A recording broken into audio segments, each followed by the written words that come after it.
मुंबईत एअर इंडियाच्या नावाखाली नोकरीचा आमिष, बनावट कॉल सेंटरचा पर्दाफाश, 11 आरोपी अटकेत। मुंबईतील मानखुर्द पोलीस ठाण्याने एअर इंडियामध्ये नोकरी लावून देण्याचे आमिष दाखवत आर्थिक फसवणूक करणाऱ्या मोठ्या रॅकेटचा पर्दाफाश केला आहे। या प्रकरणी 11 आरोपींना अटक करण्यात आलेली असून त्यांच्याकडून 9 लॅपटॉप, 13 मोबाईल फोन आणि फसवणुकीसाठी वापरण्यात येणारे बनावट कॉल सेंटरचे संपूर्ण साहित्य जप्त करण्यात आले।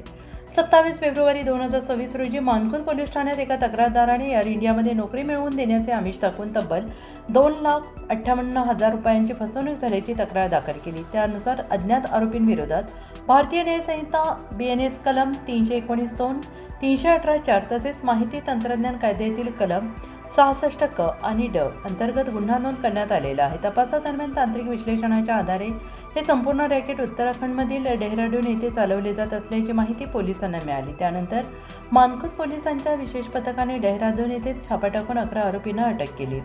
या कारवाई दरम्यान आरोपींकडून 9 लॅपटॉप, 13 मोबाईल फोन आणि बनावट कॉल सेंटरचा संपूर्ण सेट जप्त करण्यात आला।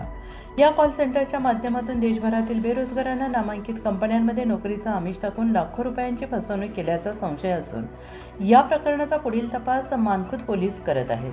व्हॉइस ऑफ महाराष्ट्र न्यूज चॅनलसाठी ब्युरो चीफ मुन्ना मुजावर यांचा विशेष रिपोर्ट।